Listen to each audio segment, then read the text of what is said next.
I'm Daniel, the past life regressionist, and it's time to begin. Lift off and the clock has started.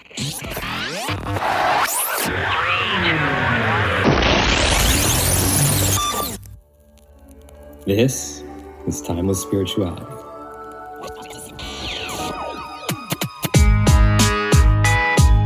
Enjoy, you can if you tell.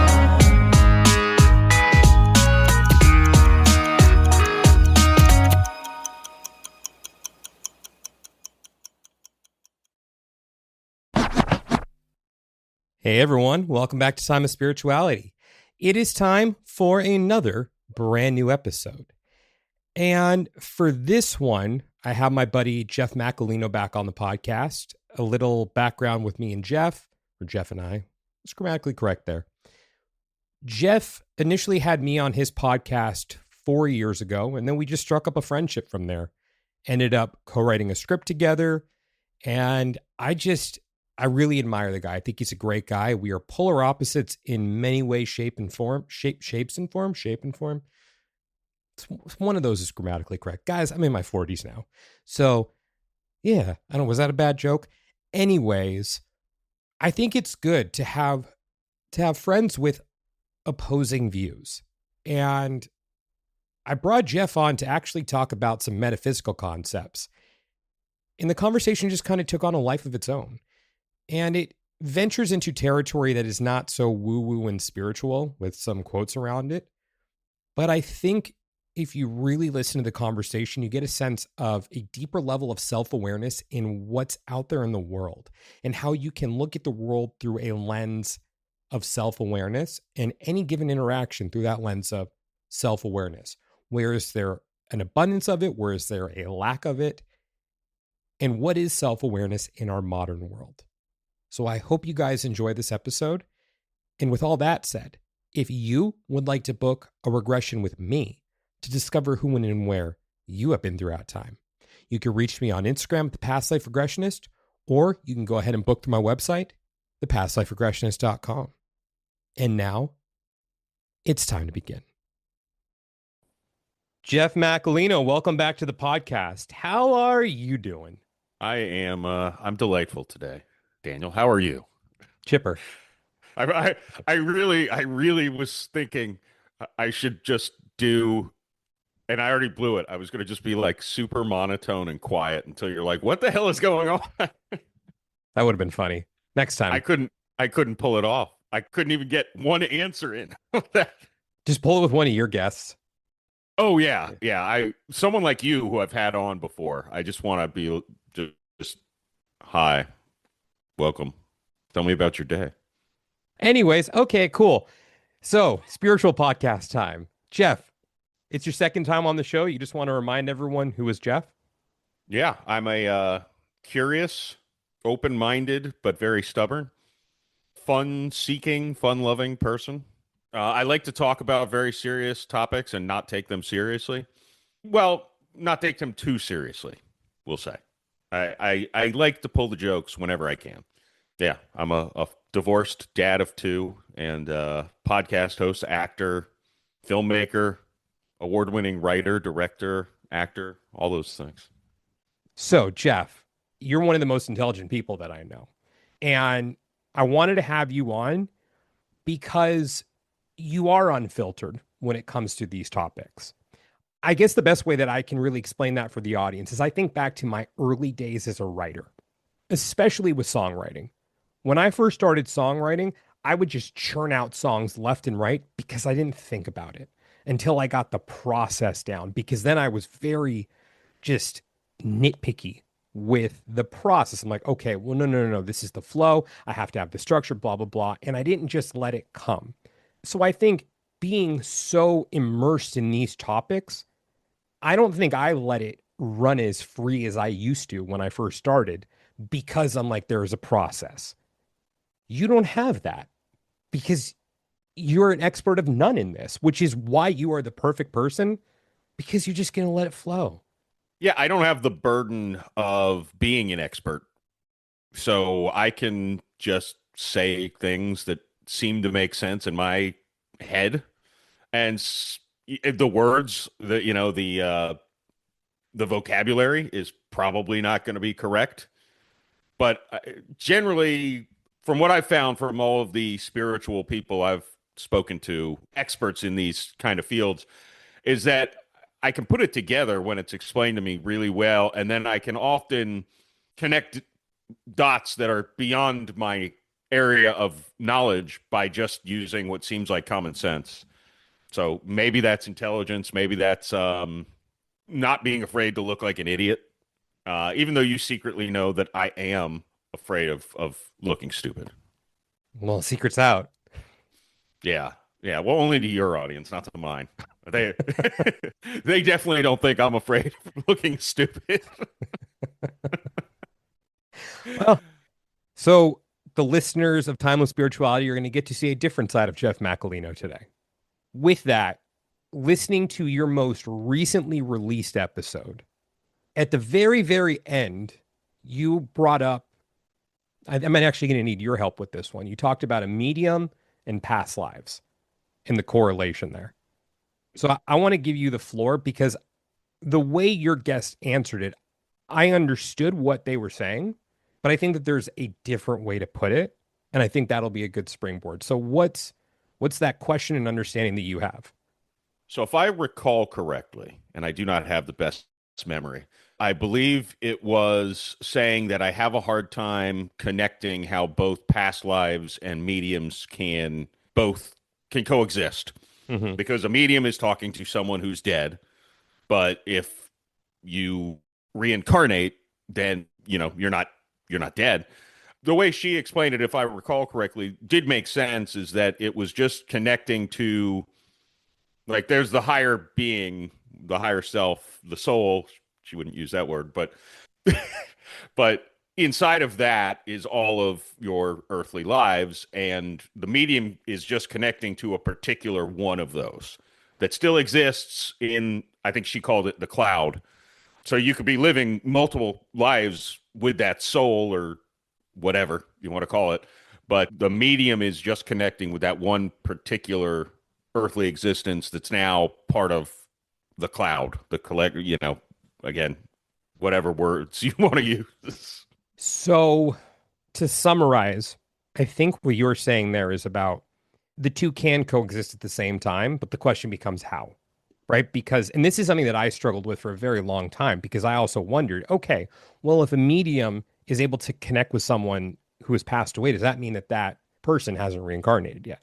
Because how could they be able to talk with them if they're still over there? Well, that was me thinking in a linear time sense, that time moved in a linear fashion. So therefore, well, if they're talking with them over there, then they can't be here yet. But I don't know if time is linear. So I think that's the first step. But I also think in this space, there is this concept of a soul splitting and basically having multiple existences because the soul is splitting. I don't buy it anymore. For a very long time, I did, because I thought it was a simple way to understand it. But I think that was looking at things in a linear time sense. So I think the best way that I could boil that down, who you are right now as Jeff is not the totality of who you are. However, once you leave this body in 80 or 90 or 100 years, what's so funny about that?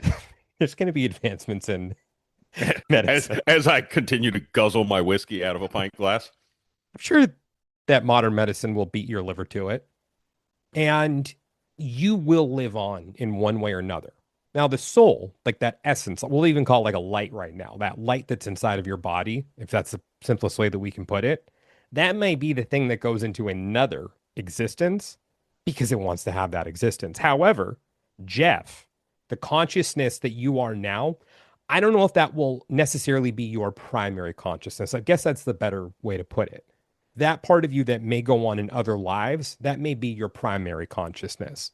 But you as you are now, that essence will exist somewhere else.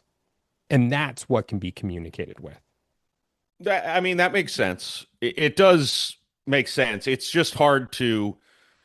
I think that's one of those things that I know when I say this to civilians, when I say, well, time isn't linear, probably. The way I say it is that's just how our monkey brains are able to to process it. And when I tried to think about the concept, it does make me feel like I'm, a caged zoo animal. Like I can't even, if time's not linear.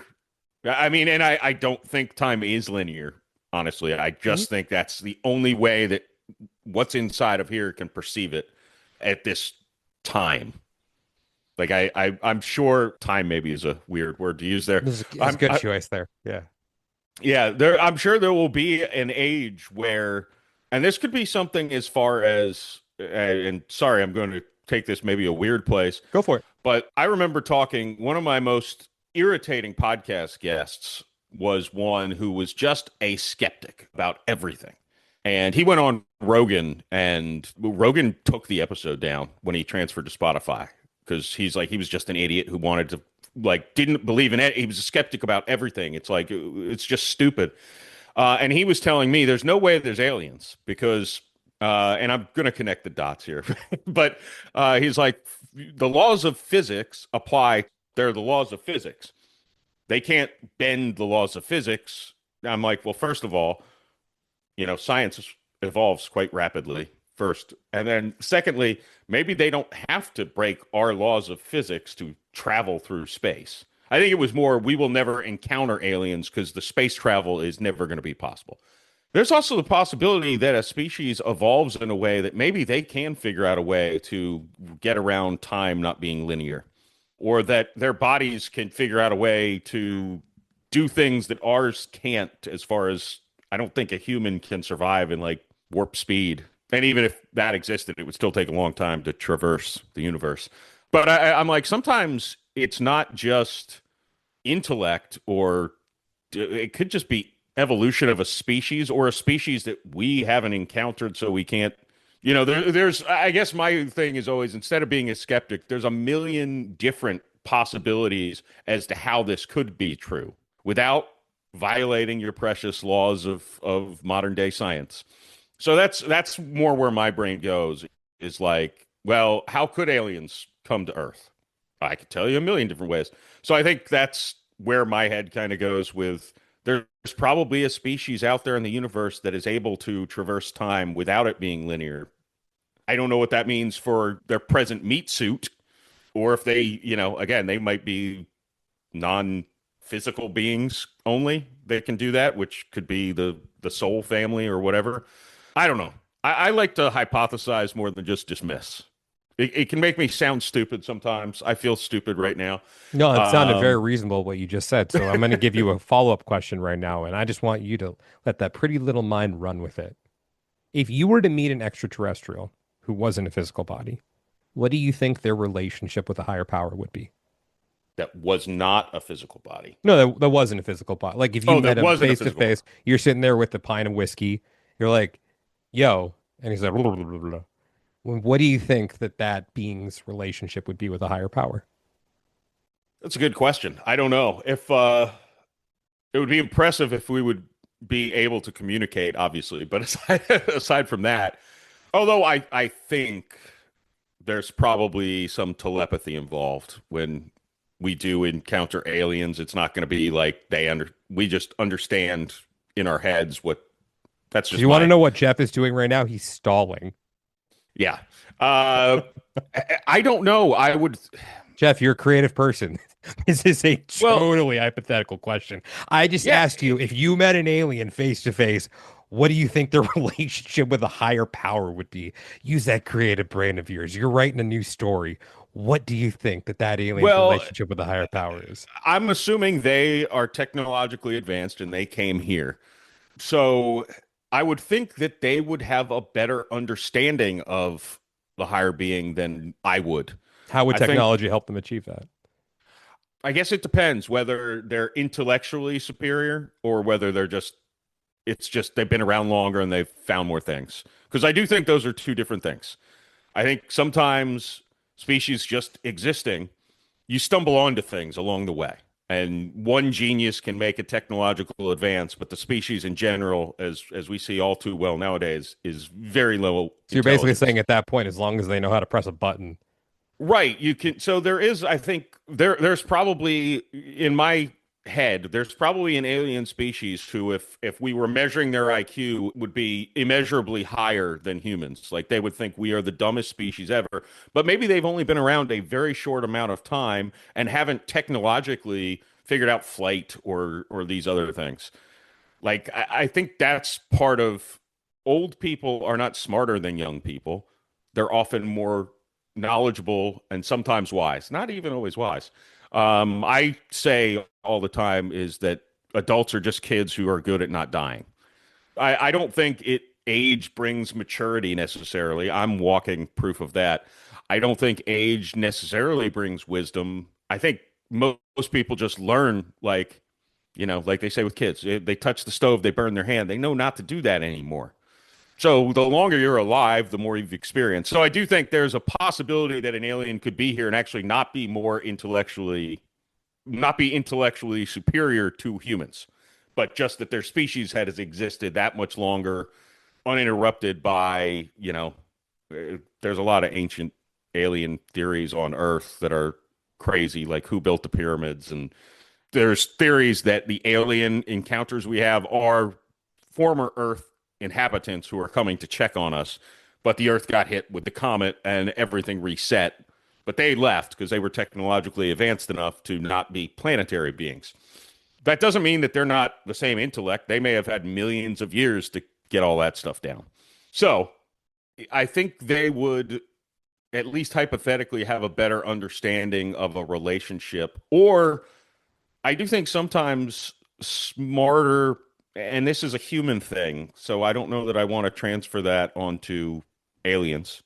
I don't want to offend your alien audience, but I've heard there's a couple of them. Yeah, but but a lot of times, a lot of intelligent humans shut themselves off to God because it can't be factually. And I'm saying God instead of higher being, but I'm That's fine. using them interchangeably. Yeah. But I think that's the skeptic attitude of, if I can't get this hard proof of this, then I'm going to say I don't believe it exists. And that's, I think, a flaw in thinking, which I guess kind of goes back to what I was saying with the skeptic.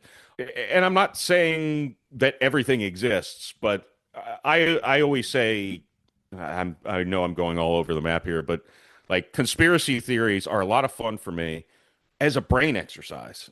Do I believe them? Most of the time, no, but it's fun to point the dots of, if this is true, then what, why? Who wants to believe this? Who benefits from this lie or this conspiracy taking place? And just connect the dots. It's a brain exercise. You don't need to be Alex Jones. You can just be a person who's like, that's interesting. If that were true, what would, who would benefit? Why would they want to perpetrate this thing? I don't, that's how my brain works. So for the audience right now and for Jeff, I just want everyone to know I wasn't actually expecting Jeff to answer what would a extraterrestrial's relationship with God or a higher power be? Because how could he possibly know that? I just wanted to use this as a springboard. So I think that worked because it gave me a good follow-up question, which is, you brought up technology. So I want to go back to that. Why do you think technology would help a species become closer with a higher power? I'd like to think, and I'm probably wrong with this, I'd like to think if more energy in the science realm, and I'm tying that in with technology, were spent to try to investigate and learn more about a lot of these things in the spiritual realm, well, whether it be an existence of God or ghosts or past lives or whatever.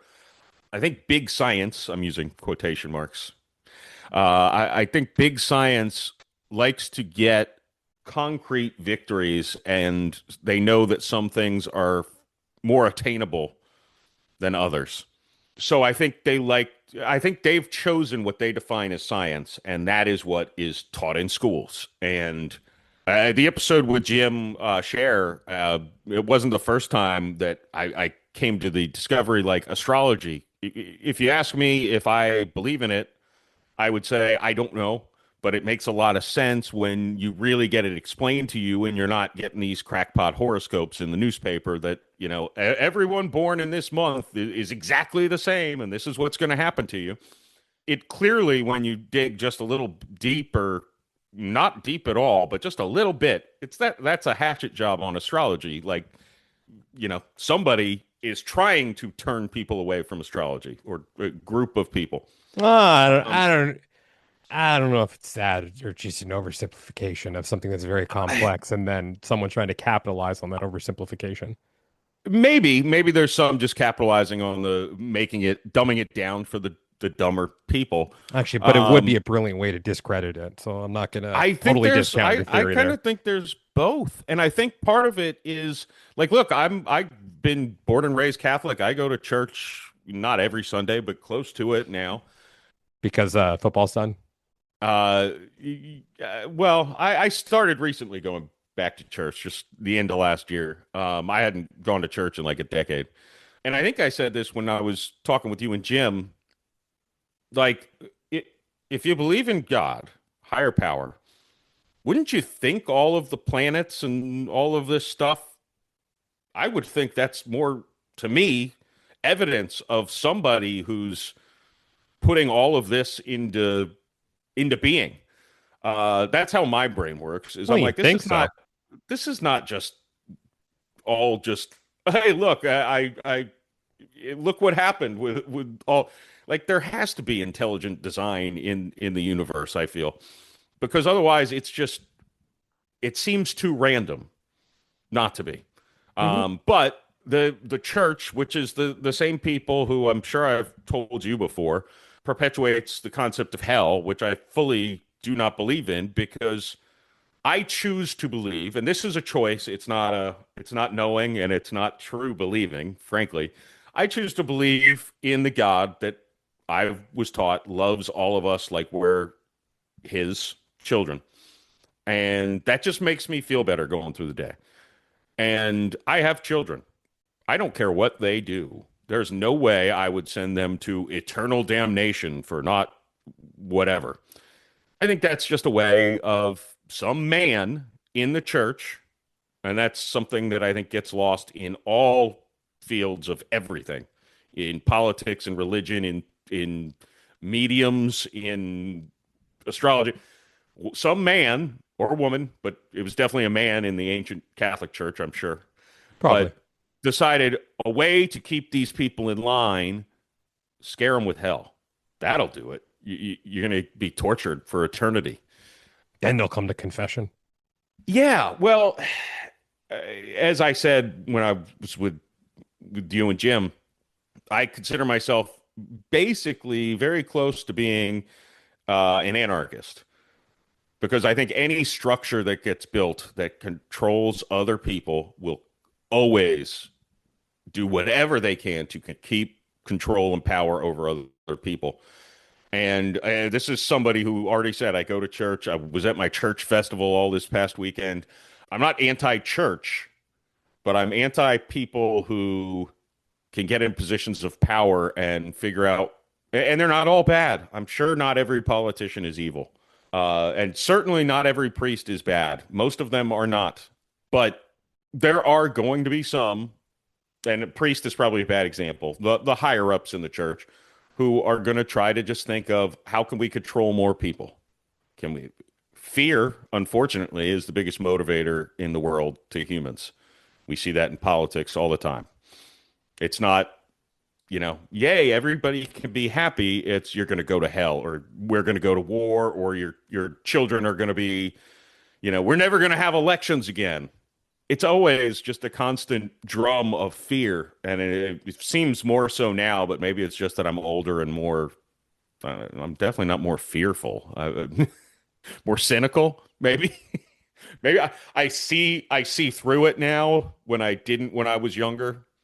That's probably realistically what it was, and maybe that makes me super cynical. So how do you think the technology would help a species grow closer to God or higher power? I think it might have the opposite effect, but there is a possibility that they would use the enhanced technology to actually dedicate studying these things that could actually give scientific evidence. that would be the way. Yeah, that's what started my long meandering road was that. Yes. Well, what's funny is when you were talking about that, I started to think about our modern world and a lot of, you call it big science, and I think of big interest, big oil, big pharma, big whatever it is. Yeah. And I was thinking to myself, okay, well, if there was a device that could measure past lives, would I get all the other past life regressionists together and lobby for that device to be outlawed? And it was something I really had to sit with for a moment because, of course, I thought to myself, well, yeah, that would put me out of a job. But do I think it's more important for the pursuit of spirituality? And I think the answer is yes. So ultimately, I'd have to put my ego to the side. I'd be like, I have to figure out something else. But I wonder how much that plays in to the pursuit of these things. And if it even does at this point in time, because maybe we can't even technologically fathom what that would look like. But I do wonder, are there any interests that squash those things? Because they're like, oh, no, we can't pursue that because then our jig is up. Yeah. And that's not me saying I fully believe in past life regression. That was not me saying that at all. I'm saying for others. I'm not going to bring up the thing that would probably trigger some of your audience, but there are several industries that exist that seem super important, and I don't know whether they are or they're not. Which ones? Because let's go there. Okay. Climate change, environmental stuff.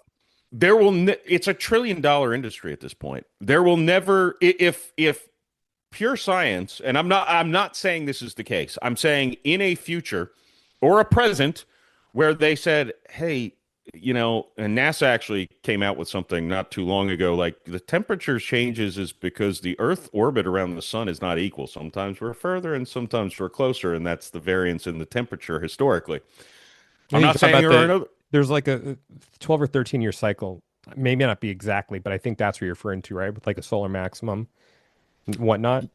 Yeah, the path, well, even the orbit, sometimes it is closer, and the sun is growing, I think. I'm gonna butcher the science, but it was a NASA thing that came out that was basically like, don't worry about the temperatures. But imagine a world where tomorrow, and again, I'm not saying literally tomorrow, science could actually look and be like, hey, we're good. We have no control over the things we can control. We're fine with. Like, the Earth's not gonna, again, the Earth was supposed to be over in 2026, according to a certain congresswoman. The Earth was gonna cease to exist because the climate was Which one? in such AOC. She's just a walking factory of just nonsense wrong. Just everything she says is wrong. She's an actress who responded to a casting call who wants to be a congresswoman. And I'm not joking. I'm still waiting for the proof on that one, but okay, let's. If she was a good actor, she'd do better. But if it were all fine, do you think people are going to say, yeah, let's kill $1 trillion industry? They're going to say, no, we need to find something else to make an issue so we all stay in business. That's a survival instinct almost to me. And again, I'm not saying there are issues with plastics and stuff, pollution, which is not really stuff that the United States is the problem with, but there are issues that could be better. But making mountains out of molehills, well, that's what makes billions and billions of dollars. Also, for anyone who's seething right now, Jeff has equally bad things to say about the right. Oh, don't get me started on the military-industrial complex. Yeah, so I just want everyone to know that, just because I think people are probably labeling you, which I think most people would. I should have gone into the military-industrial complex instead of climate change. No, it's okay, because even with climate change, because I think that this has correlations with spirituality, because while I agree with what you're saying about it being an industry, yeah, there is an industry that's been built around it. And if that industry were to go away overnight, then a lot of jobs would go away, a lot of lucrative jobs. Mm-hmm. However, from my pure observation, the climate is changing. Now, for whatever reason it is changing. Now, you did bring up these certain times when we will be a little, like the Earth will be a little closer. And Yeah. I mean, I do believe that is a shorter span. You know, that isn't like a long-term thing, and I could be wrong about that. But what I can tell you is undeniably, as someone who has lived in Los Angeles his entire life, and someone who, for a living, I'm going to talk about myself in the third person just for this little shtick, as someone who for a living does pattern recognition, I can tell you the patterns have changed here. On a very, even we'll just call it a micro scale when it comes to our climate, summers have been starting later and ending later. Like the weather that we have traditionally now in May is usually weather we would have in April. And summer feels like it's been pushed back a little bit, but it really ends much later now than it used to. And we look at something like the wildfires that we had last year here. Now, I know that out there in social media world, there was a lot of fodder about this or that or this or that or blah, blah, blah. What I can tell you is pattern recognition wise, that is something called the Santa Ana winds, which traditionally was something that happened in the fall. All throughout my life growing up, it was something that would come usually the end of September, anywhere until like early to mid-November. And then it started going back a little later into December. And then it happened in the middle of January, which was like the last one. So it's like the patterns are there, and seeing these things be pushed further and further back.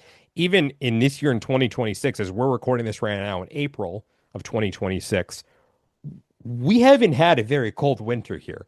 I mean, the temperature got over 100 degrees here in winter, which is not something that typically happens. Most of Wow. March, I mean, we're talking, we had mostly days that were in the 80s and 90s here. Same thing. I mean, in February, I remember I made a joke on a podcast that I was interviewed on because on a Friday, I think this was like the day when the whole thing started in the Middle East, it was 97 degrees here in February. Like it's unheard of. So whatever it That is, the pattern is there. So do I think a lot of this is blown out of proportion? Yes. And everyone, I promise you, there are spiritual parallels here.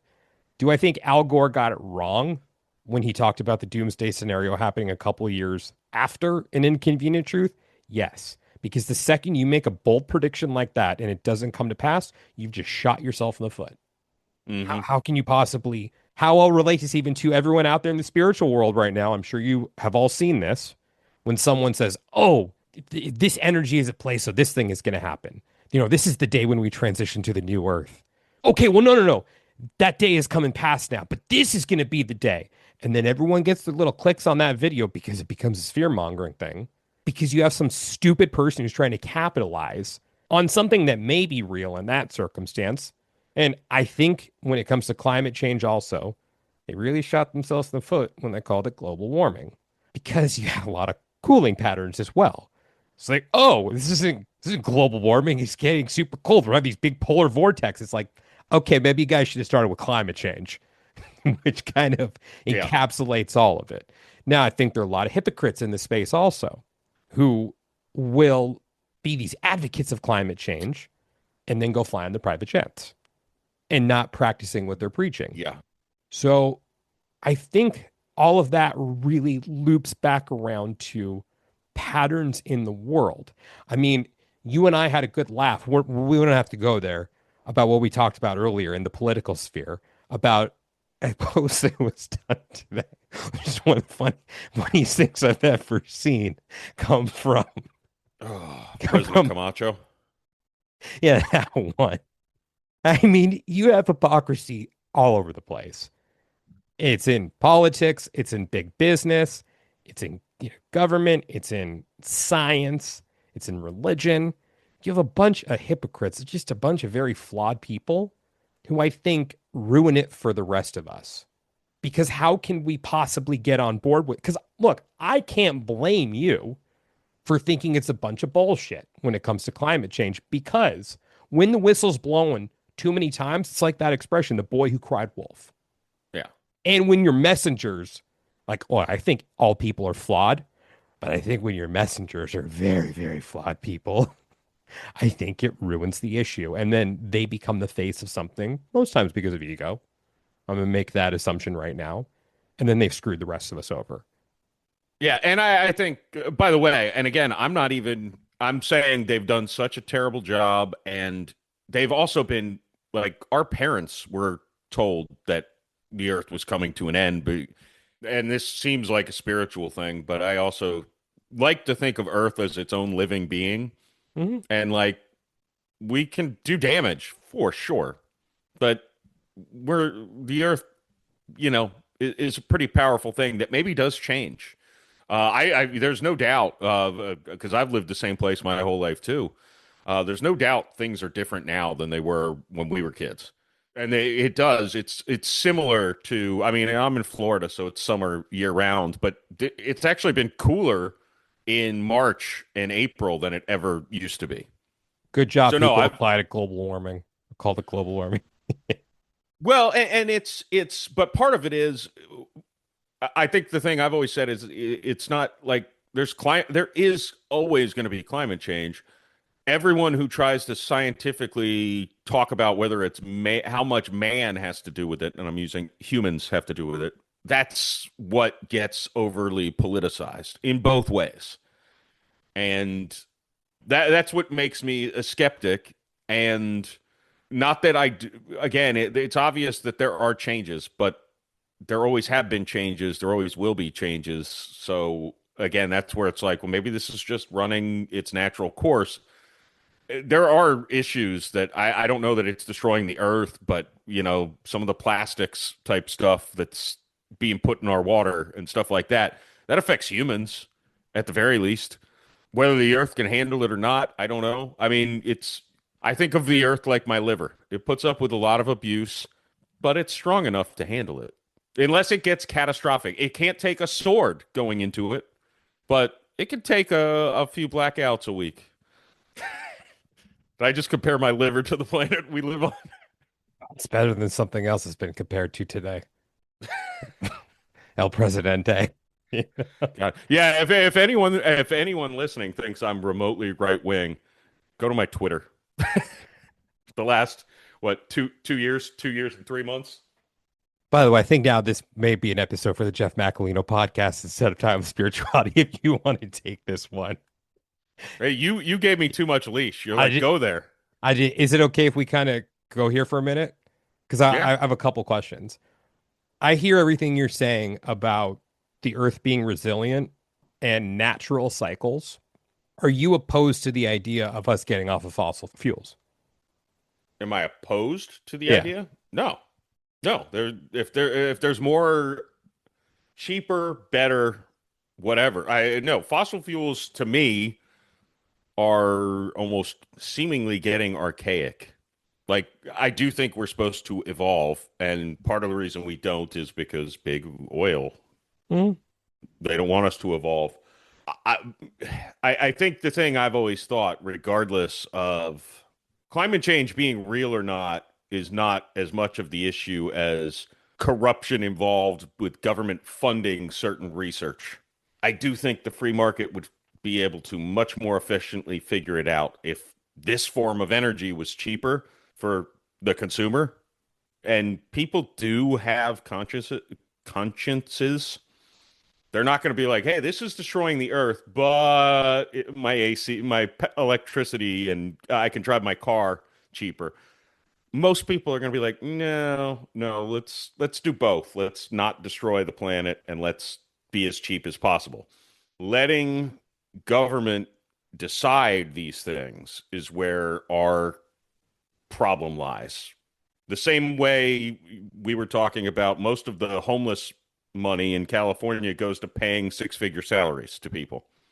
I was having this discussion with somebody, as an anarchist, I don't like any government programs, but you realize if we cut the waste and fraud from the Pentagon and from just pure grift, like the homeless, the high-speed rail stuff in California, we could fund every program that I'm fundamentally opposed to. If we just cut, like we could legitimately we could do like universal basic income. I'm more concerned about the pitfalls of where people motivation people would have to actually do things. Some people like us would thrive. Other people would not know what to do with themselves without having not everyone is as motivated and interested in living experiences than others. So I think a lot of people would just melt into their couch and not know how to function. If they didn't need to leave their house to pay their bills, they would literally never leave their house, never talk to anybody, and just die young and depressed. That's my fear of the situation. But we could probably do it no problem if we cut the trillions of dollars of fraud and government funding their friends' companies instead of letting just competition occur. And there'd probably, in argument against my own argument against UBI, there'd probably be more people if they're like, I don't have to make money to pay my bills. I'm going to go discover something better for the planet. Because if I do, I'll make more money. But I don't need to worry about losing my house if I dedicate my life to researching clean energy. So I just argued against myself. I'm now debating myself. Yeah, I gave both arguments of the debate. You did, but look, that's called good faith.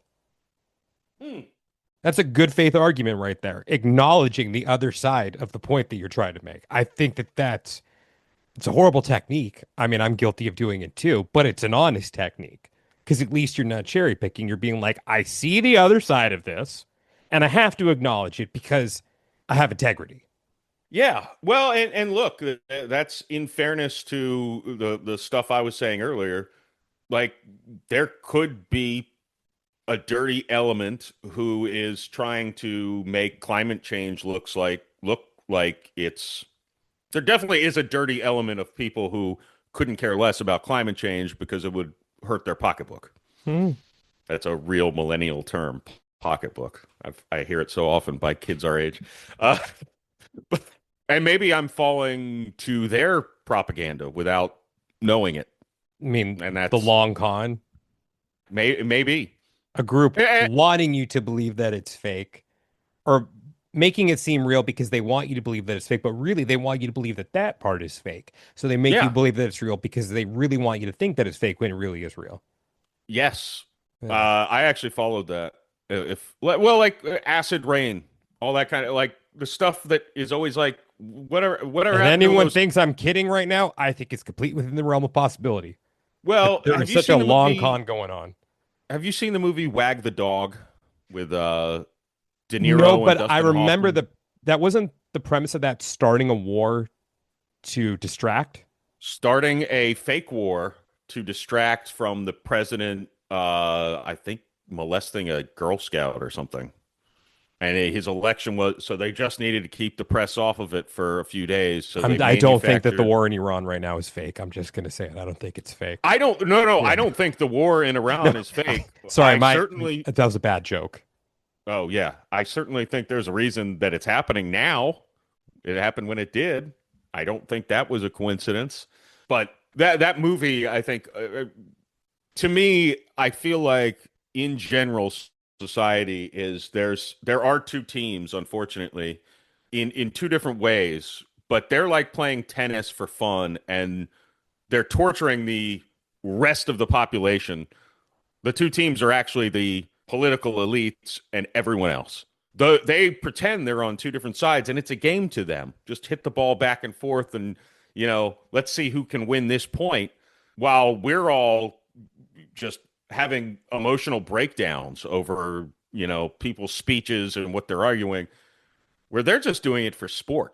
Like, let's see if we can win this one. Let's see if we can. I don't know how much of what we know as knowledge is complete, is real. Like, I don't think, again, I think I lean towards believing that most things I see with my own two eyes are real, but as AI emerges more and more, that's less and less likely. So yeah, but that movie just kind of gave me it did help reinforce a cynical thought of, because they're playing like a game of ping pong when it comes down to who runs the country, and this is all to cover up a pedophile. Timely. People should watch that movie. Like, I mean, everything you're saying, I think the real heart of the issue is people and lack of self-awareness to their own motivations. lack of motivations to their actions, an abundance of greed in putting themselves in front of other people. Yeah. And like that moment that I had there, not to, prop myself up on the pedestal, but having to ask myself, okay, would I support this device that can measure past lives? Because I would be affected by that. I would have to support it because it's the right thing to do. It's a tough moral ethical conundrum with even being super anti-fraud like I am. I would cut all this fraud and waste and all this. If someone came to me and said, "Hey, we can give you $750,000 a year to just pretend you're doing this job, and then you could go make movies and do whatever you want. Just you get great health care, great benefits, just sign some papers, you're fixing homelessness." I mean, that's not as monumental. That's like a lower scale of your thing, I think, because it's like, well, it's a drop in the bucket and I could do really good things for my family and myself and I could maybe make movies that make the world a better place that would justify me stealing $750,000 a year from taxpayers. I'll tell you, I'd probably say yes, that I would take the job as opposed as I am to all of that stuff. I would feel terrible about it, but I would find ways to justify, am I really hurting? Like, I'm a drop in the bucket, a tiny drop in a humongous ocean bucket. I'd be mental wrong. Gymnastics right there. I'd be wrong. So that's what I mean, though. I would be perpetrating an evil act. Again, not as significant, I would say, as hiding a technology. To I would say your thing would be a bigger scale.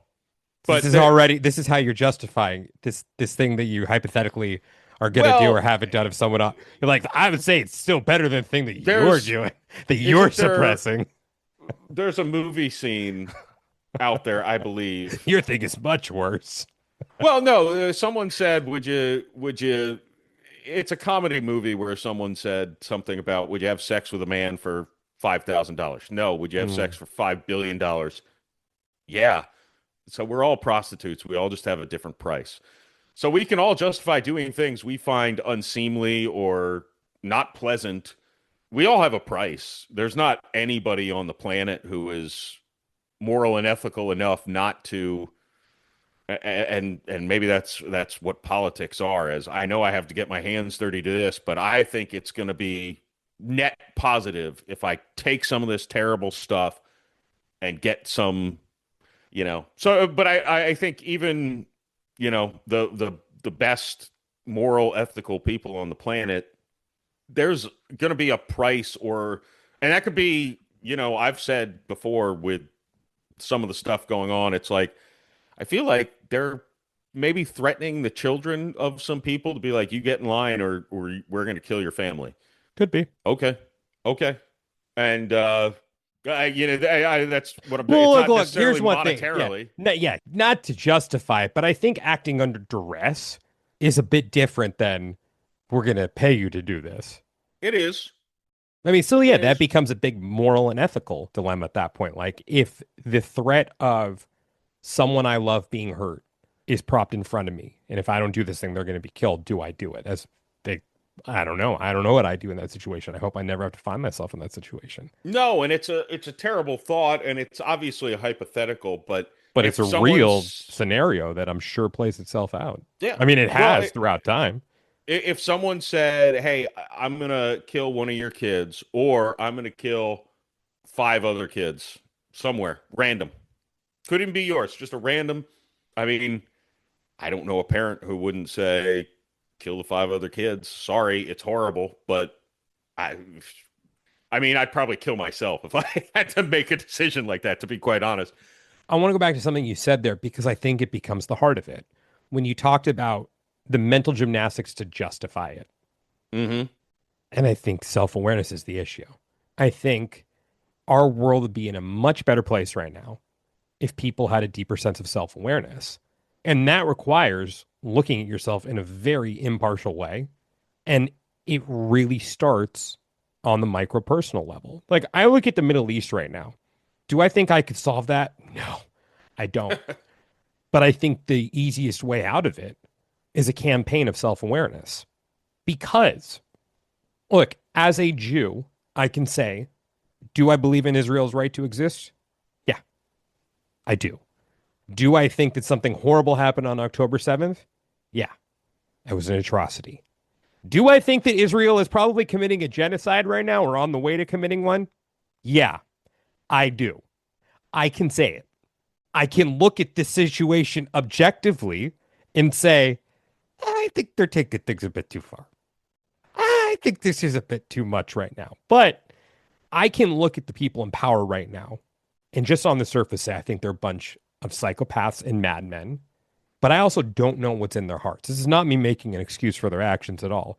But I wonder the mental gymnastics that they go through and the justifications that they do. Like, oh, I'm going to kill all these children right now. Oh, I do it in the name of this.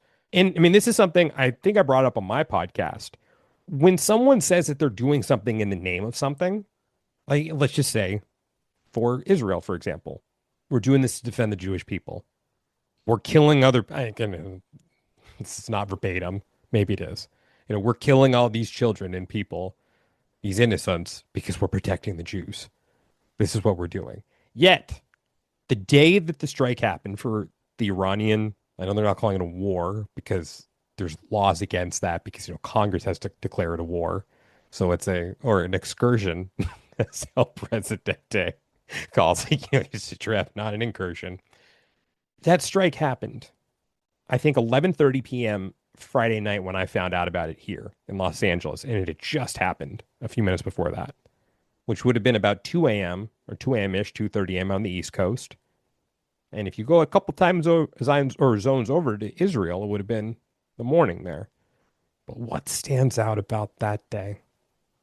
What's something that happens every week from Friday night to Saturday night? Oh, Something Sabbath. that the Sabbath, something that the Jews are supposed to partake in every week, where they don't do anything. Where this day and age where they turn off all their electronics, they don't work. I mean, I've been to Israel a couple times. The country pretty much shuts down from Friday to Saturday. Like everything starts closing up Friday afternoon, and Saturday night is big party night because the streets are empty on Saturdays because you're not supposed to do anything. Now, I think that there's an argument to be made that if the Iranians were practicing the Sabbath, that would have been a good time strategically to attack them. But they're not. So why do these people in positions of power who claim that they're doing it on behalf of a certain group of people who have laws and rules, yet they violate those rules? You mean to tell me they couldn't have waited till the Sabbath was over? If they're going to really live by the tenets of Judaism, live by them. Don't pick and choose. Don't say, I do this on behalf of the Jewish people right now, but yet you just flaunt Jewish law. That's different than Israeli law. Everyone, there is a difference between Jews and Israel. There is. Yeah, now's a good time to be pointing that out too. There is a difference between Jews and Israel. I support Israel's right to exist. I think there are a bunch of megalomaniacs in power. I think they are probably psychopaths. But I can look at this right now. And I can understand the plight of the Jewish people and saying, we're never going to let this happen to us again, what happened in the Holocaust. And yes, the Jews have been persecuted for thousands of years. They have been kicked out of their homes for thousands of years simply for being Jewish. This conflict did not start in 1947 or 1948. So anyone who thinks it did, it didn't. Everyone, learn your fucking history. However, it's wrong what's happening right now. It's wrong to say we're never going to let this happen again. And yet, you go do the same thing that you say we need to stop. That's a lack of self-awareness right there. Or being driven by something else entirely different than what you're actually doing. And I will go back to this again. You say you're doing this in the name of the Jewish people, then follow Jewish law. And if you really want to follow Jewish law, go look into what Judaism actually means. Look into the reason why King David couldn't be the one to build the temple, why it had to be his son Solomon. You want to spill blood? Look what it means to be a Jew. It's funny that one side attacks identity politics and one side attacks populism. They're the same thing, just different. I think they're the same thing, just put different hats on it. If you're saying so Israel and the United States, the people who support the war, justify othering them. We're Americans. We can do what we want. We're Israeli. We have our rights to do what we need to do to survive. But Iranians are not people. I mean, I disagree with that, but well, no. I know. Yeah, I know. No, I just need to make that clear. But I think to an extent that is a systematic problem. There are It's a lack of self-awareness. Well, yeah, and because I'm a woman, we believe all women. Well, no, all women are different. Some women are, and look, I'm not slamming the intent of that message, by the way. I'm saying there are bad women, there are good women, there are bad guys, there are good guys. I don't the Adam There are Carolla's, good Jews, there are bad Jews. There are priests that rape children. There are a lot of priests who didn't. Yes, and that's the thing. And that's the one thing. It was a joke. By the way, we can keep going down the list for that one. We don't need to just pick those out, but it's everywhere you look. Everyone, everything. Everywhere. But if you don't need to identify with groups. Like I am a big fan of communities, be it churches, be it neighborhoods, be it whatever. That's great. And sometimes maybe there are people who are more like you than not. I don't know. Like to eat whatever you fall into, that's not my point. It's that I don't need to say every Italian American, any Italian American who does something wrong. Oh. Well, yeah, they're saying, or if they do something wrong, no. You got they had a reason. They had a justification. They had a reason. It's a cultural thing. But no, that's stupid. That's stupid. Should I be, defending the mafia people from back in the day? No, they were horrible. I'm not going to say, oh, they were discriminated against pretty bad and they had to find them. No, fuck it. They were criminals. They hurt people. One of my family members got his store burnt down because he refused to pay and he threw hot something. He burned a couple mafiosos who were trying to extort him, and he threw some hot, I don't remember what it was, but he sent him to the hospital and they burned his store down.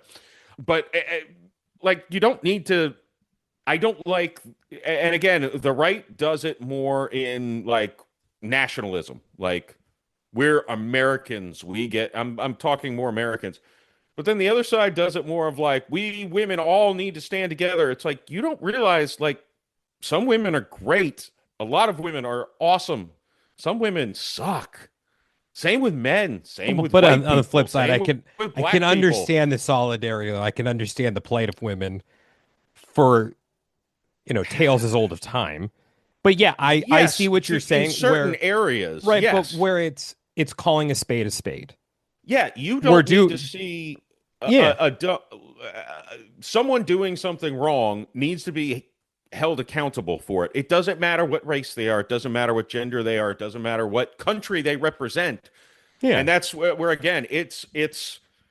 But again, I think this is also where self-awareness comes into play. And looking there aren't people who have self-awareness, though. But that's what I'm saying is that none. It's a lack of self-awareness in many respects that creates these issues. And I think if people spend a lot more time, or even just a little more time looking inward and understanding themselves on a deeper fundamental level and becoming aware of their emotions and their process and their actions and why do I do what I do, then they will see this is why I do what I do. And you can't justify it anymore at that point. You can't run from yourself once you're too aware. Right. And that's the issue. And it's like, yes, historically, let's talk with women right now. I look at it historically and I understand why women feel the way they do. And I think it's great that women have this solidarity and have been able to work their way up in society. By definition, I'm a feminist. If anyone goes and looks up the definition of feminist in the dictionary, that's me. That's me too. Me. I am a feminist. But unfortunately, I think there are maybe even just a few people who have taken things too far And that sullies it for everyone else. Now, I'm talking about 0.000000001% of the population of women, a very incredibly small minority. Just like back to the Israel-Gaza conflict. When the whole thing started, there was some people, I think it was somewhere on the East Coast. They had a sign that said Queers for Palestine. Yeah. Which was, I'm sorry, one of the stupidest things that, like, if anyone actually understood that, who held that sign, you'd realize you're an idiot. However, there were the best joke was we should have sent him over there. Right, exactly. But there were a few people, or maybe it was one person that made that sign, and you had a couple people holding it, and then they become the face of a movement. They were stupid people. Not everyone is that fucking dumb.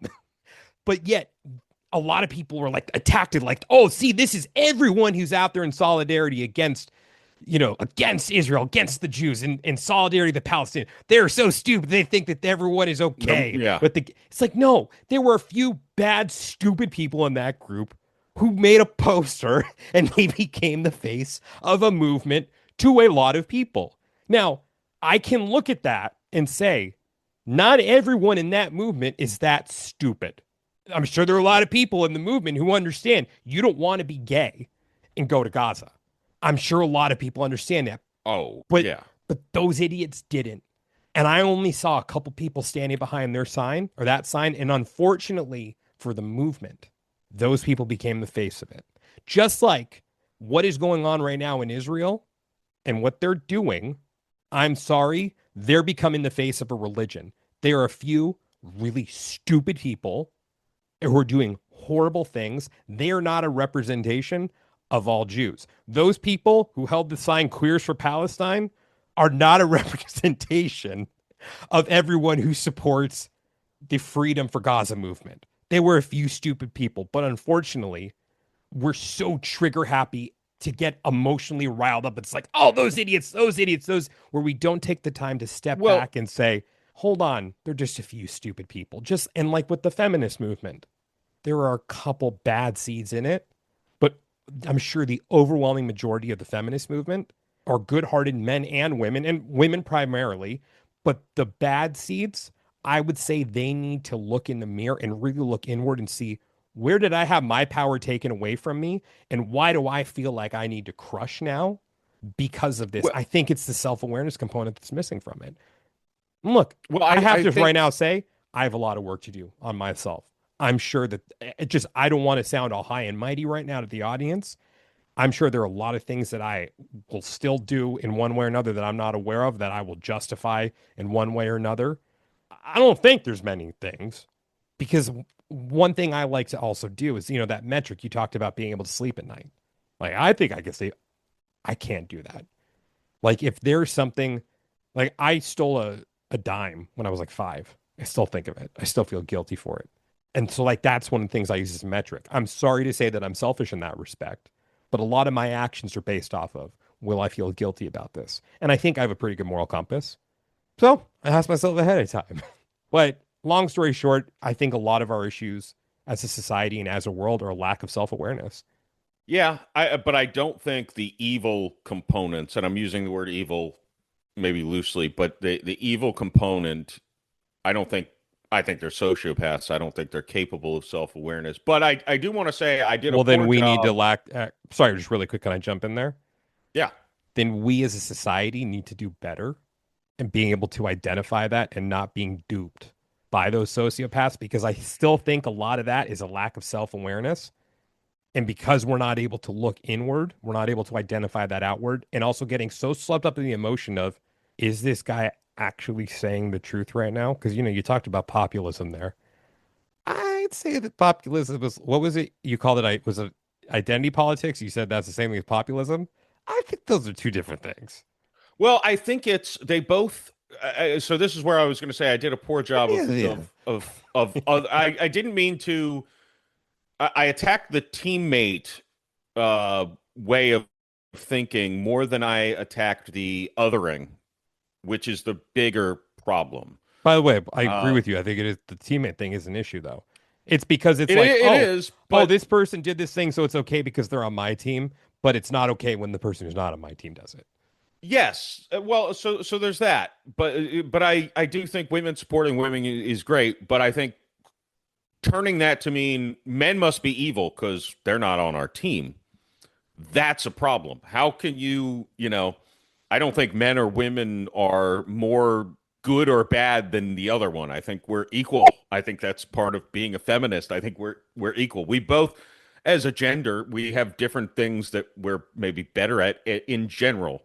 But saying because I want to support all women, I hate all men, So that's a problem. Saying no, because that's a black problem. people have been treated poorly in this country, white people are evil. By the way, my family didn't get here until the 1910s, and we were considered basically colored people. To the Italians.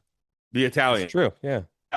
Yeah, well but after slave ownership in America, I'm sure everybody's ancestors owned slaves at some point in some country. so you brought up Jim Share a couple times. So if anyone didn't catch those episodes, Jim was my astrology teacher, and the three of us did an episode where Jim did a natal chart reading for Jeff, which is his astrology chart. And that explains all of what you've heard today. it actually kind of does. If you go back and listen, it will actually nail it. But there was something that Jim taught me because I'm going to sound like a pretentious prick right now, sort of. There was another class I took with Jim called Contemplation and Inquiry, which he also pitched as the gateway to mysticism. And in it, there were these identifiers, basically looking inward. And there were some statements that really became emblematic. One that if you listen to Timeless Spirituality, you hear me bring up the difference between believing and knowing all the time. That was one of those that I learned in that class or course. And another one that Jim taught me is some but not all. And learning that shaped so much of my outlook on life after the fact, because I looked at all of these circumstances and situations and people, and I was treating them as all but not some. So in this circumstance, when it's like all white people must be evil because of what they've done in the past. Well, some of them are, but not all of them. It's just, if you frame it in a different way, like all women hate men, some of them do, but not all of them. Or no. But like that, see what, like if you just put some but not all, you're able to, like with the whole Queers for Palestine thing. I look at that and I'm like, yeah, some of those people in that movement are like that, but not all of them are. Because I think without some but not all, I probably would have got more worked up over it. But I just realized, like, I'm able to separate those from the herd because it's some of them, but not all of them. They're just stupid. And I think it's a shame that they became the face of something. They're just some stupid people. There are some men who do horrible things. Not all men. There are some women who do horrible things. Not all women. Some, but not all. Yeah. I think in general, men do worse things. Yeah. But like in the climate movement, are some of them horrible people? Some of them are. Not all of them. Yeah. Well, I think the most dangerous thing to the world. So I classify people into like 4 camps. And this is going to sound terrible. There's smart people who know they're smart. There's smart really people quick. So can I jump in really quick because I want to let you go with this? Do you drink all the time? Define all the time. You define all the time right now. Almost every night before bed, and when I don't have my kids for hours before that. Is that all the time? No, not all the time. So if I made the statement, Jeff drinks all the time, is that correct?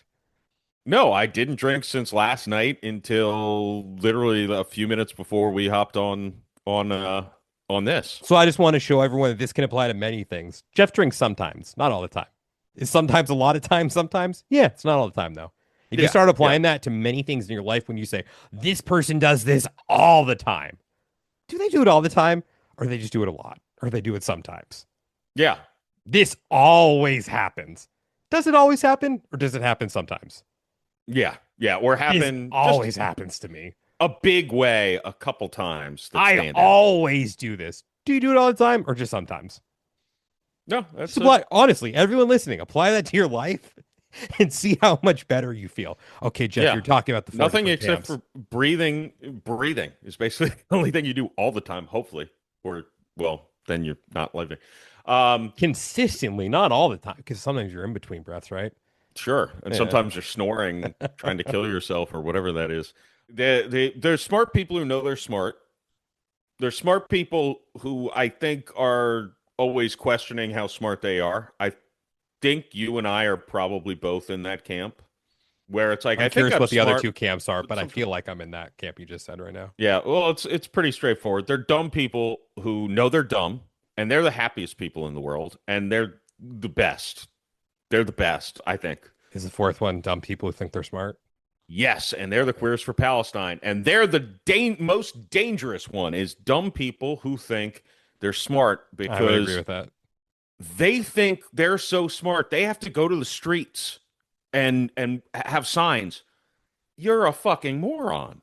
You're not smart. You're not knowledgeable. You're not smart, but you lack so much self-awareness that you think my voice needs to be heard. It doesn't. It doesn't. You're dumb, and it's fine. I think it's like a large portion dumb. I'm not meaning that as an insult, by the way. I'm meaning just their brain is not capable of doing certain reasoning that other people can do. And that's why dumb people who know they're dumb are generally very nice. They're very happy. They get along with people because they know they're not, they're like, your brain works better than mine. But, you know, Do you think protesting is worthless? no, I do not think protesting is worthless. I think too many dumb people are corralled into protesting because they're dumb and it's something to do. And I'm smart, so I'm going to go show how smart I am by doing something dumb or protesting for something dumb. Or even, I'm not saying the cause is not just. I'm saying they don't know really what they're doing. I would agree with that. I Sometimes. think the lemmings, and I think that's The lemmings. well, I think it's the vast, like, God, look at no matter what Trump does, he won't lose a percentage of people. They will be with him forever because they're dumb and that's their team. Their team is Trump. So Trump literally flip-flops day to day, hour to hour on positions. And, you know, they want the Epstein files released. No, the Epstein files shouldn't be released. The Epstein files, no, they're all a hoax. It's not even real. This never existed. The Epstein files are going to be released because Trump's a good person. What are you talking about? How do you do these gymnastics? Because you're dumb.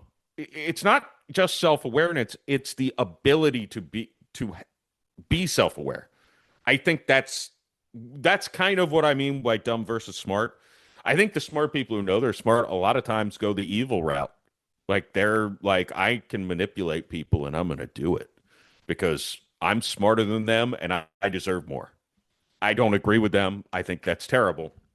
But yeah, I think that's part of it. And I do also want to say the outrage and clenched fists that people probably have when I talk about not liking Trump or climate change. Look inward. Don't look at me. Look inward. Why is the mirror? Well, just imagine a world where Why are you so triggered by that? Why are you look inwards? Mm-hmm. I think I would imagine most everyone who would listen to your podcast and hopefully everyone who listens to mine, but I'm sure that's not true, would take a breath and be like, oh yeah, this is a guy who said he's not an expert in anything and he you know, he's just curious and open-minded. I'm not out here protesting anti-climate change or I don't think I have the energy. I could probably be persuaded on a very focused anti-Trump protest, but not the No Kings protest because I very much obviously agree with No Kings, but y'all were also saying people should be fired and fired from their jobs for not taking a vaccine, many of which were recalled. So watch this. Can I do one for that right now? I got vaccinated, yet I was against the vaccine mandates. I think that's I think that's the healthy, and I'm not saying whether the vaccine was good or bad. I don't know. I didn't get vaccinated because I had COVID and I got the one they pulled off after 6 people got injured by it. I'm like, that's the one I want. Yeah. when 6 people and they're going, that's the one I want because it was the conventional one. Call me old school, but yeah. Well, and look. Also, you knew there was a problem when everyone knew. Hey, wait, which vaccine did you get?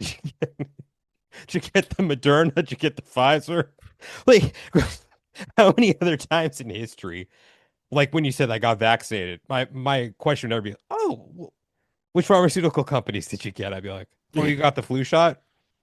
Okay. You want to eat at this establishment? Show me your papers. What's wrong? So one other thing, if we're kind of, could we go this route a little bit? Looking at it objectively, I love the whole thing with the science debate. It's like everything was hidden in plain sight for that one. When they're saying, like with the mRNA vaccines, you will not, get sick. If you get, like, you'll get sick, but you won't have the symptoms. It's like, okay, Yeah, and I'll believe, you can't I'll believe spread that. it. I think That was for, one of the for a while things they said. yeah, but then it was like you can spread it, and then which was kind of the case. And at that point, when they say it's like the unvaxxed are the ones who are the largest spreaders, I'd be like, I protest that one. I think it's the ones who are going around who aren't having the symptoms. Are like, I got my vax. I can just go out there, and if I get it, I'm not going to feel sick. So that's the other part of it is why penalize someone who doesn't want to, if they want to become susceptible to getting sick, let them. And if the vaccine really does what is it said, that it will not give you the symptoms of being sick, then you're fine. Then don't worry about it. If you got people walking around who are sick and it's not going to affect you, then let them be. Let them, like, that's just where the lunacy of the whole thing was. If you actually looked at it logically, you're like, why are the unvaxxed the problem? That's why I was against the mandates too. It's like, when are we going to become this country that requires someone to do something? Like, because that's the thing is, look, I'm pro-choice. I can't be a hypocrite though. If I'm going to say I believe that a woman should be able to do with her body what she wants to, then I can't pick and choose. It has to be universal. And again, it's like if it doesn't, look, you do you. It has no bearing on me. It has to go both ways. That's the thing. It's like, so if I want to make the choice to get vaccinated, my body, my choice. yeah, exactly. So that's why it's like I'm against the mandates. And I don't know if it's been clear. I am not someone who supports our current administration. And I will say, Neither of us do. I voted for Joe Biden because there was something he said about war, and I actually believed him. And he talked, and it was during the debates when he talked about Afghanistan and wanting to pull out. Do I think it could have been done better? Yes. But when he said it, I actually believed him, and I thought we'd been in war long enough. But this was all going on under his administration. I voted for the guy, but just because I voted that way didn't mean I was just going to blindly support what, my quote unquote team was doing. I would have felt the same way if Trump did it. If Biden was doing right now what Trump is doing, I would totally be against it. It doesn't matter who it is. There are things that Trump has done that I'm like, yeah, I think he's an idiot, but good on him for doing that. Yeah. He's had a couple things here and there. There's been a couple where it's like, I can take the person out of the equation and look at the action and say, I support the action. Doesn't matter who's doing it. Is he imperfect? Oh God, I mean, if we're going to call a spade, if you want to have someone's picture next to the word imperfect in the dictionary, next to imbecile, moron, megalomaniac, just whatever. Megalomaniac, yeah. There Narcissist. Narcissist. There are many ways that his picture can show up. But, I don't need to like the person to be like, yeah, that was okay what they did. Or I can like the person and say, I was against that. I don't agree with it. I can't imagine the small-mindedness because, again, I think I've shown you. Now, I guess if I put the perspective of my football fandom onto everything else, I might be able to get there, but I don't want to do that to myself. Because, yeah, I'm a New Orleans Saints fan, and Jameis Winston, when he was the quarterback for the Bucs, he went to FSU. He probably raped somebody. He stole crab legs. He shouted some sexist stuff that got him suspended. He was like my least favorite player in the league. He was a dirtbag. He came to the Saints as a backup. Well, he was a young kid. He made mistakes. I think this is a place for him to grow and learn from his mistakes. I think he's, so yeah. So that, and anyone who goes to the Atlanta Falcons is dead to me. The Saints had a player go to the Falcons, Caden Ellis, and he re-signed with the Saints this offseason. It's like, oh, he just got lost in his ways. He was always great. I don't mean any negative thing I said about him for the last 3 years. He's a Saint. He obviously wanted to come back here. So I guess but that's moronic. It's moronic. It is, but I'm guilty of it too. But it's football. Yeah, but I didn't like Mike Piazza when he went to the Mets. Yeah, It yeah, was stupid. I should have still liked him. He was it's my favorite player. but it's sports, right? So that's I was also like you can be 10 at the stupid. time. You can be irrational. You can be irrational. It's sports. You can be a fan. That's what makes sports great. But I can't imagine, like you were saying, Trump's done a few good things. Biden did a few good things. Like, I don't know that Biden actually knows he did those things, but that's a separate point. But I can't imagine being so close-minded and hateful, because that's what it is hatefulness, that you can't acknowledge some good things that people you don't like do. Hmm. And even if they do them for the wrong reasons, I can't, like, how close-minded can you be? I had someone who may have been on a podcast with me recently when it wasn't recording say anyone who voted for Trump is a Nazi and a racist. And I'm like, I live in Florida. I know about 300 people who voted for Trump, and they're all good people. None of them, maybe one or two are racist, but none of them are racist. None of them are bad people. They didn't like certain policies that got pushed way too hard by the other side, and Trump was the alternative. Now, some people like me just always vote for someone who's never going to win, but or I'm never going to actually vote for president again, I don't think, unless I really love the candidate. But that's a separate thing. But it's like, how close-minded are you to think that because someone's like, there are single-issue voters, and you might not even agree with them, but there are single-issue voters on abortion. And if they don't believe that on abortion, there's probably more on the left than the right, honestly, but like, you can fall on what side you fall on, but should they be single? Abortion's not an issue, frankly, that I think should be the single issue you vote on. I think there's much bigger fish to fry, or babies. Well, you also don't have a uterus, so. Yeah, I think I don't like that argument. I get it, but I think it's because I like to consider all avenues. That but like the two single issue abortion voters I know from the right are women. They're not men. Well, again, I don't know a single. They have a uterus. Yeah. Oh, but they're pro-life though. They're pro-life. Yeah, yeah. I know. Well, again, I went to a Catholic church, so I know probably like 70 women who are single issue abortion voters. Which I'm like, can't like. How about taxes? How about this? How about that? No, just abortion. Okay. Can I jump in really quick on that one? Hey, maybe I don't understand because I don't have a uterus. I don't think anybody should be a single issue voter. I just want to say I agree with that up front. Well, look, even as someone who is pro-choice, I can't fault someone who's pro-life. I can look at that and say, like, I get it. Because, there's an argument to be made that life starts at the moment of conception or it starts later on, which we can't really determine yet, which is why it is a gray area where I'm like, I get it. I get why those who believe that it starts right at the moment of conception feel that it's murder. I get it. And I get why those who think it starts later also feel that way. Because again, it's like we can't measure it. So we can't prove it. So it really just becomes a matter of belief at that certain point, I think we can. Like, I'm very anti late term abortion. Well, yeah, I mean but yeah. I think the biggest problem with abortion is one side is it starts at conception, which I think is ridiculous because like my college girlfriend had an ectopic pregnancy where it gets stuck in the fallopian tube. It will never develop into a life because it can't attach to the uterus. And she didn't need to get an abortion or anything because it cleaned itself out. But if she had, that's not that's not killing a life. That's saving a life. Literally, she would die. The mothers, yeah. So they're ridiculous. You know how many people will be pissed off right now? Two men having a conversation about abortion. I know. I was just about to say two white dudes talking about abortion podcast. Yeah. But then there's the flip side, and I think this is the majority of people who are passionate and fight of like, I believe the baby should be halfway out, and you could. By the way, that sound was off. Jeff putting an ice cube in. This is ASMR. The condenser's taking it out. It only worked when it was going in the liquid. Because Zoom has a very good condenser. Because I didn't. I don't have musician microphone on. It would have picked it all up. Yeah. If I did.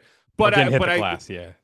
Go ahead. Yeah, Sorry. so the flip side is like the baby can have its head out and chop it off, and it's still inside of me, so it's not. Yeah, I think that's a And it's bridge too like, far. well, but I think if you talk to someone on either side, they're not willing to be like, hey, if they said we won't, no abortions after 18 weeks, when literally the baby could live outside of the mother at that point at 18 weeks, most, not all the time, but like they have at 18 weeks. If they told both sides that, they'd both say, no, it needs to be until the baby is completely, cut the umbilical cord, or no, the night they have sex, you can't do anything to that baby. Because that's all, I think I'm like, you at least need to let it get to the uterus before you can start arguing, but no, it's conception. People get too dogmatic about stuff like this, too. We could do one more topic and not end it on this one. Yeah, let's not. Can you pick the topic really quick? Let's not be dogmatic on anything. Like, is it better to be okay? Is it better to be?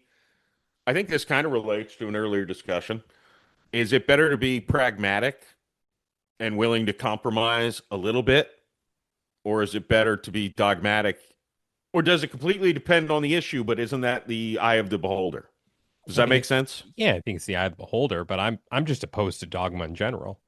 But isn't that what I feel like that's the majority of probably the world? I mean, I think we've got a better sense of the country. I think everyone's dogmatic in one way or another. Sure. And frankly, someone could say my open-mindedness and willing to consider all things, or to be cynical but not skeptical.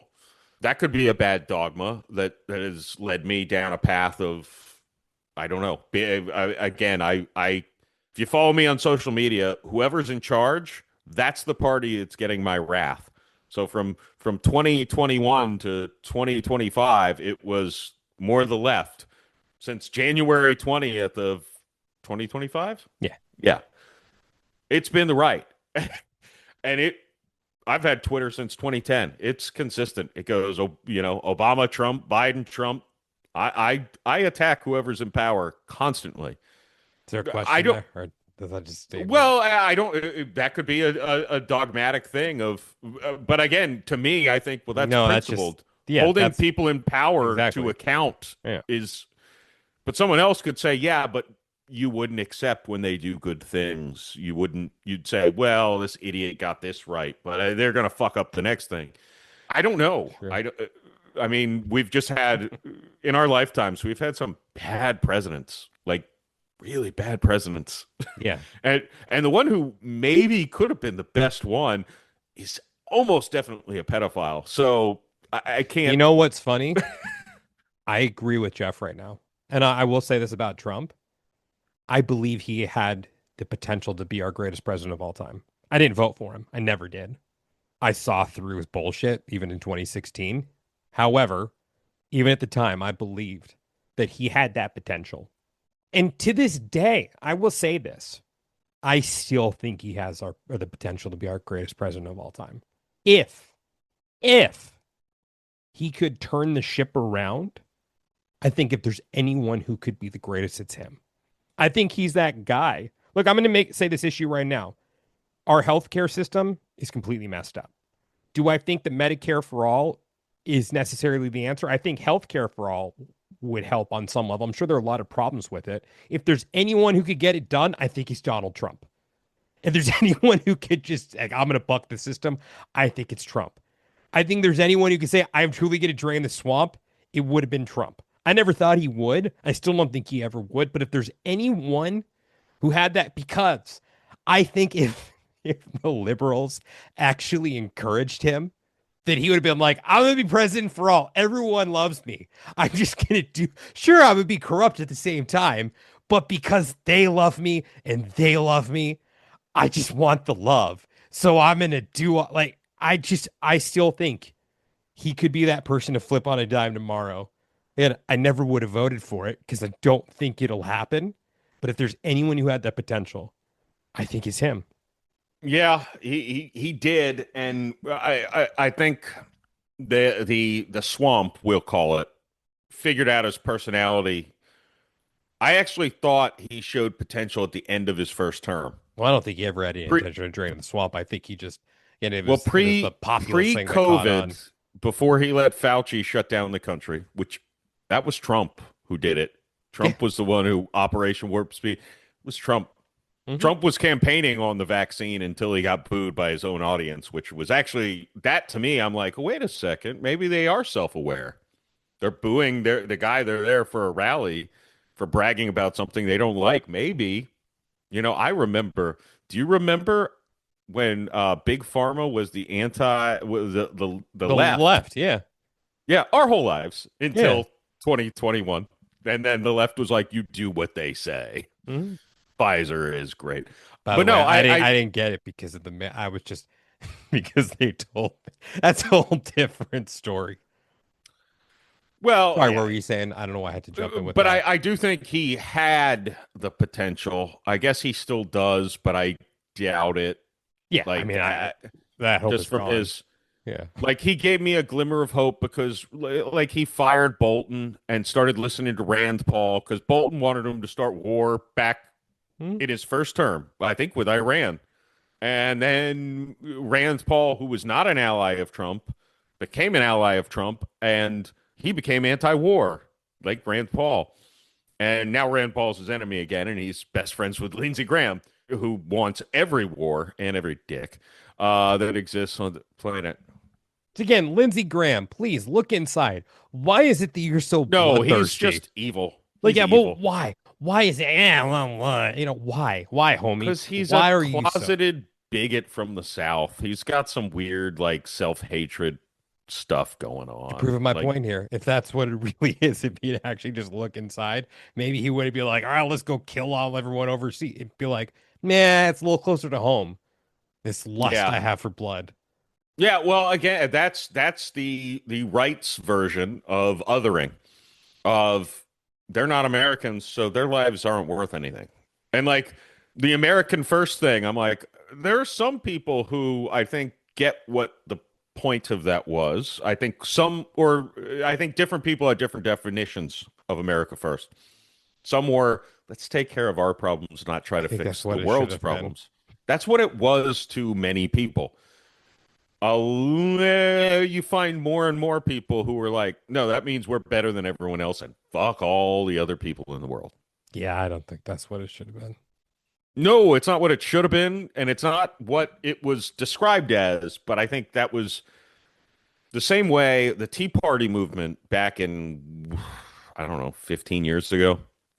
That started, I know you know what the Boston Tea Party was. Of course. It started as a purely anti-tax. There was no religious component, or it was, no, we are paying too much in taxes and we don't like it.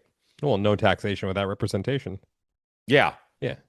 And then it got co-opted by a bunch of douchey Republicans who... Wait, you're talking not the Boston Tea Party right now. You're talking about the Tea Party movement. Yeah. Yeah, that I think Ron Paul started, who was our most principled congressman in our lifetimes, for sure. Again, even as a liberal, I liked a lot of things that Ron Paul had to say. Yeah, because he would... You mentioned, I will say this, tying it back to war. I remember him getting in a fight with Rudy Giuliani at a debate in 2008. And Giuliani, how dare you? You're saying that we brought 9/11 onto us? He's like, it's blowback. We've been killing their people for decades. Don't you think? They've been trying to... And then Osama bin Laden even was recorded saying, we're doing this so they will come here and we can kill them here because we can't kill them on their own land. Paraphrasing. And also translating because he wasn't speaking English. But it's like, you talk about the... I'm sure you're familiar with the Iranian girls' school that got bombed. But could you imagine being a parent of one of those girls? That's horrible. I would dedicate every moment of my life to trying just to create kill a bunch of terrorists right now. Every American and Israeli person that exists. Not just the parents. Well, all members of the family. Could you imagine, this is, again, self-awareness. Could you imagine if I'll throw this out. Okay, so if I lived in the same neighborhood as an evil terrorist who was actually an evil person who it would be great to kill them for the world, and a drone attack came and killed my neighbor, but also it blew up my house and killed me and my kids. Mm-hmm. And China did it to save themselves from this terrorist. Mm-hmm. How do you think my parents would feel about China? How do you think my siblings would Well, feel they're about not China? happy. How do you think you would feel about China? Why I don't need that you to be killed by China to have some thoughts about. Well, But that's a good point. Okay. Nonetheless, I should have said a more innocent country, but you know what would I it mean. would it Like probably radicalize me a little more? pro Probably. a little bit. You would have some sort of bias against them, but people like my dad would be trying to suicide bomb them because they killed his son and his grandchildren. Mm-hmm. My brother would be trying to bring up arms and go and kill as many of their government officials as he possibly could, or military members, because they killed his brother and his niece and nephew. And that would nobody would think those people are crazy. Well, we literally just kill people like nothing, and we don't expect anyone to care because they're not Americans. Yeah, And that it's hate doesn't go away inside of someone. no, and it gets passed down generationally. Mm-hmm. That's why So it's like I look at to go Israel again. What is happening? I mean, I don't think it was talked about as much as what's going on the West Bank, with these settlements where Israel is pushing in more and pushing Palestinians off the land. Again, a lot of the reasons, well, it was our land to start with. Okay, maybe. But at what point do you just say enough is enough? Because every time they do that, again, I think it just takes you putting yourself in someone else's shoes. How would I feel if someone came armed and kicked me out of my home and then bulldozed it and built a new one and I was homeless? I probably wouldn't feel too great about it. I probably have a lot of hate and anger and resentment and probably want to do something about it. When is enough enough? Same thing, like looking at October 7th. I'm not going to claim to know how to fix the problems in the Middle East. Was a response necessary? Yeah, I think some kind of response was necessary. But when is enough enough? Because all of those people are being killed there right now. Same thing that, you're saying right now, Jeff. You don't think that they're going to want to hit you back? You don't think that they're going to want to avenge the death of many of their loved ones, the fact that you've decimated their homes? You're creating more problems for the future. They may be helpless right now, but if you don't kill them, they'll get back on their feet at some point. And it may not be them, but their children. Because still, when someone sees what the war did to their father, grandfather, whatever it is, they're going to have hate and anger. Mm-hmm. And that's how people become radicalized. I'm not justifying it. It's a fact. That's what happens. You're creating more hate and anger and making the problem much worse. And that's also and if anyone's still listening at this point, anyone who thinks that Israel is fully the problem here, they play a big part in it, yes. But please, go learn history and look how far this thing goes back. And at the very least, understand why the Jews may feel the way that they do. Because if there is any group of people that's been persecuted throughout history, I think the Jews are pretty much at the top of the list. But for the Jews out there also, do you really want to become what you're claiming to fight against? Because the pain that's carried down from the Holocaust, sure, Israel may not be putting those people in gas chambers right now in Gaza, but murder is murder. They're murdering them. And you're doing the same exact thing. Yeah, sure, they may not have been put on trains, but they're kind of kept in somewhat of an open air prison. Just call it spade a spade. Where's the self-awareness? When is enough enough? At what point do you say, okay, we need to stop this? Now, there is an expression I don't fully agree with.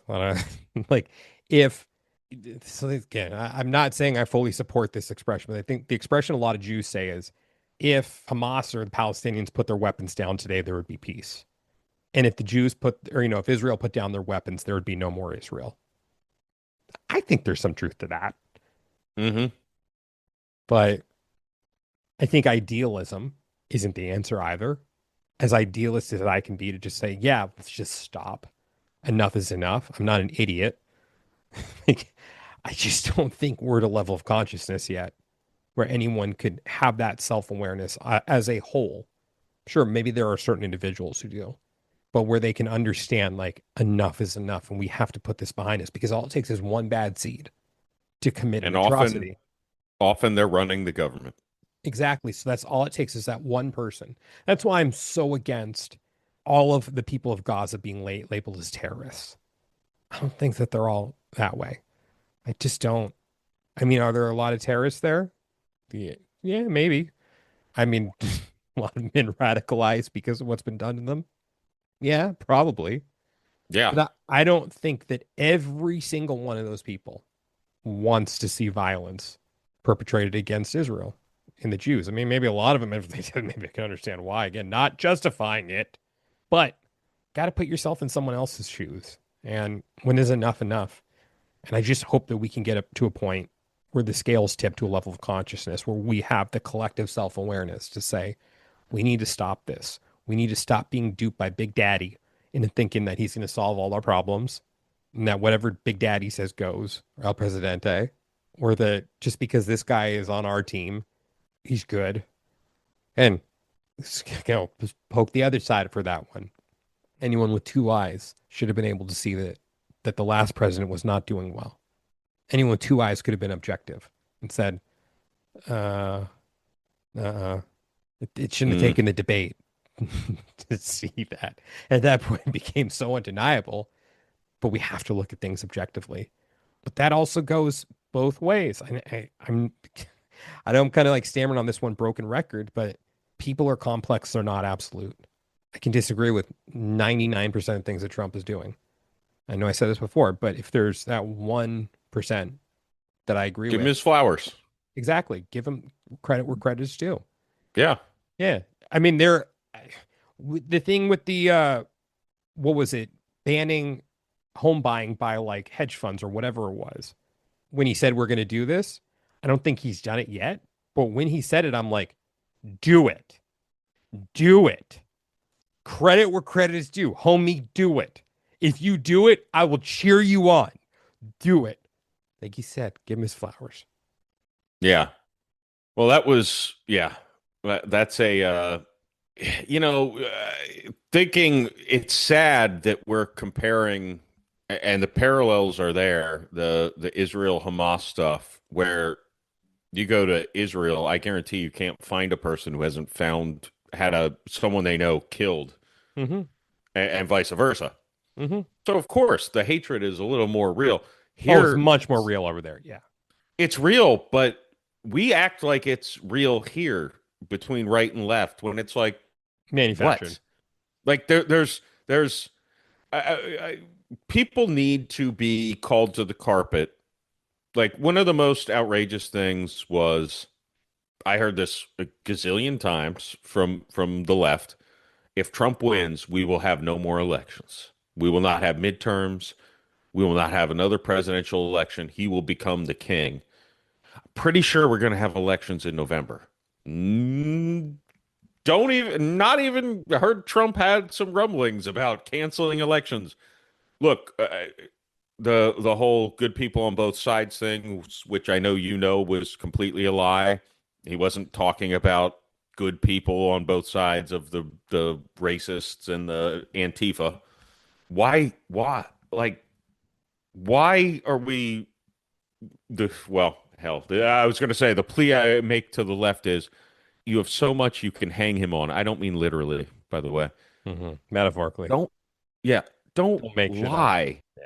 Don't lie. We're going to have elections. He's not trying to be a dictator. He's a dick. And every president we've had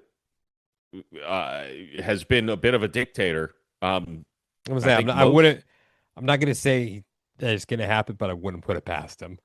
That's all I'll say. There's no way. There's no way. Look, the Supreme Court, which still is more right than left, punched down his tariff thing.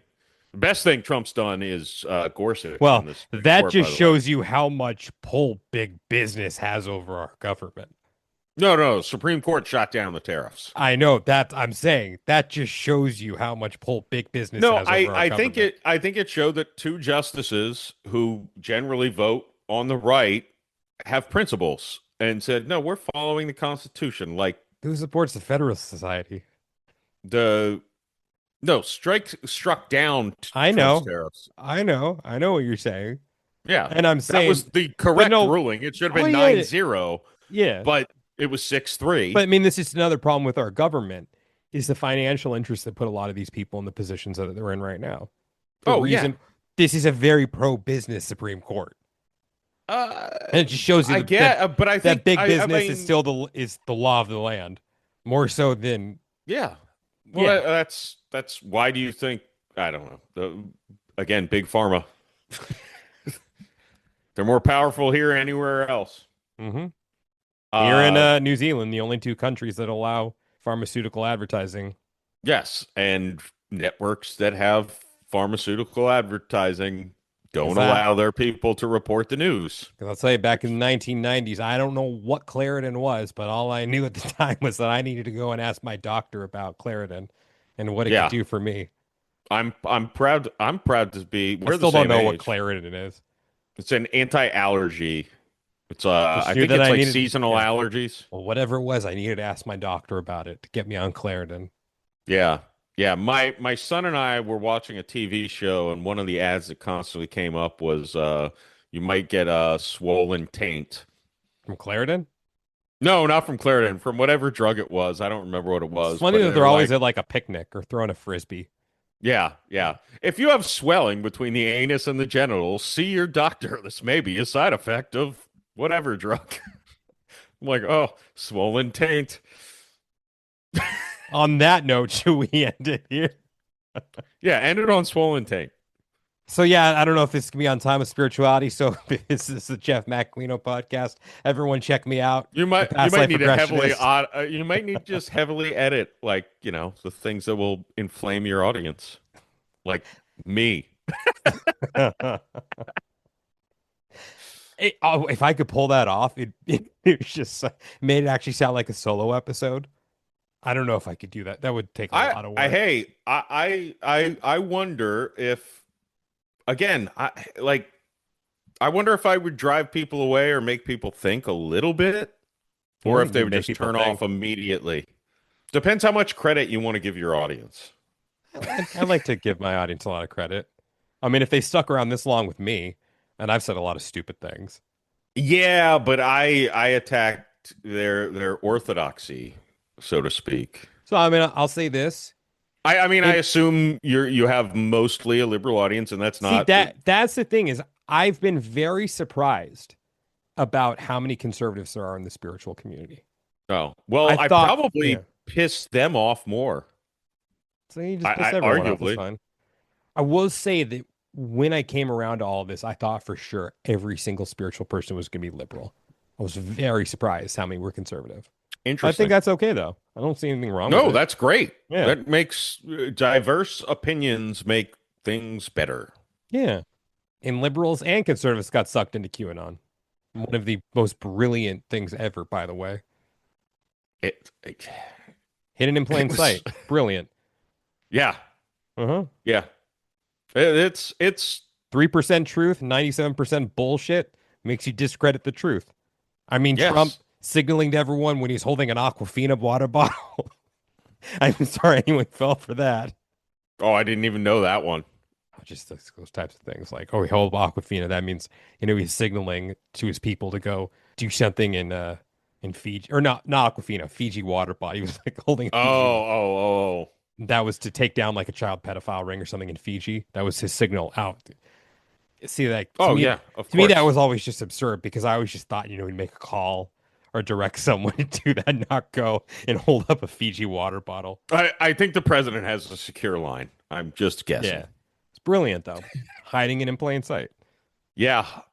Well, look, there's some genius. Again, that's the smart, it's evil genius who know they're smart. Mm-hmm. Dangerous son of a gun. Mm-hmm. So yeah, or daughter of a gun. You can reach me at the Past Life Regressionist on Instagram, thepastliferegressionist.com, and check out my podcast, Timeless Spirituality. And also Yeah. my co-writing foray with Jeff Macolino, hopefully soon to be on your television screens at some point in the Yeah. near future. Somewhat political, which I think we wrote the best political show of all time, personally. Yeah, I would say That's so. like And I not would say anyone political. who's listened to this would agree. Hmm. That our minds would be the ones that would make the best political Yeah. show. It's Uh-huh. really heavily focused on abortion. Uh, I don't think we've made any mention of abortion, nope, not once. not a one. We talked Not a about one. syrup and Yep, we politicized syrup, but not abortion. not abortion. No. Nope, didn't touch that one with the 10-foot pole. That should be a thing. We do not touch the entire. Never. Just Never bring it up. be like, why don't they ever mention that? That's why. We'll go with Aunt Jemima first. Yeah, well, we're gonna fight about Aunt Jemima. Yeah. And Marco Polo making some references about, or no, a Marco Polo comparison. We don't, everyone, you'll get it when you see it. Streaming Yeah, years years from now, 2028 or 2029, hopefully. 2028 would be a good year for it. It would Maybe be. 2027. If we can get it on the air soon enough, yeah. Yeah, I because hope the so. primaries. Yeah, we need it to 2027. be 2027 would be perfect. We're really gonna need to bust our ass to get it noticed. Although I don't, have you told your audience that about how well we've done in the writing competitions for this? I mean, we've placed in every single one. Every single one of them that we submitted to, we've placed in them. Yeah, That's something I haven't done in a decade. you just needed the magic sauce. Yeah.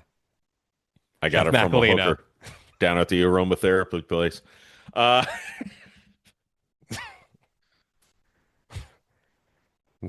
Okay. Now it's going to devolve.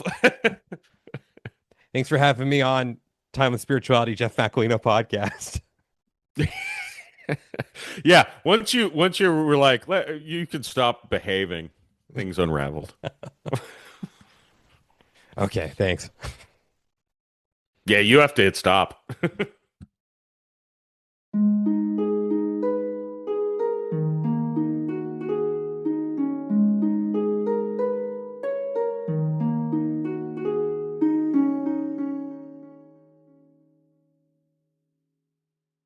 Fellow time travelers, your journey through time awaits you. Just want to thank you guys so much for listening to today's episode. And if you're interested in discovering who, when, and where you have been throughout time, and you'd like to book a session with me, just go ahead and send me a message on Instagram at The Past Life Regressionist, or you can reach me through my website, yourpastliferegressionist.com.